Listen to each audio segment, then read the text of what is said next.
बिस्मिल्लाहिर्रहमानिर्रहीम। अस्सलाम वालेकुम। अताउल्लाह एडवोकेट मरकजी नायब सदर पाकिस्तान तहरीक इंसाफ साबिक मैं अल्लाह ताला को हाजिर और नाजिर जानकर कुरान पाक पर हलफ लेता हूँ इस मुकद्दस किताब पर कि मुझे कभी भी इमरान खान साहब ने इदारों के खिलाफ, मुल्क के खिलाफ, रियासत के खिलाफ तशद्दुद के हवाले से कोई बात नहीं की।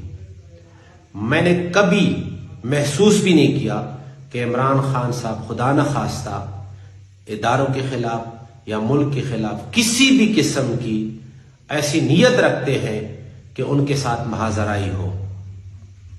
मैं समझता हूं कि इमरान खान साहब मुहिब वतन न सिर्फ पाकिस्तान के बल्कि आलम इस्लाम के लीडर हैं।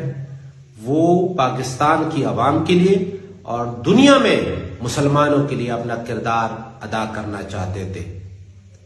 वो हुजूर सल्लल्लाहु अलैहि वसल्लम के सच्चे आशिक हैं और अक़वाम मुत्तहिदा में जिस तरह से उन्होंने बेधड़क होकर, बेखौफ होकर दुनिया के सामने नामूस रसालत का केस पेश किया, वो आप सबके सामने है। 9 मई के हवाले से पीटीआई की या इमरान खान साहब की ना कोई ऐसी सोच थी, ना कोई इरादा था। जो कुछ हुआ है ये रद्द-ए-अमल हो सकता है।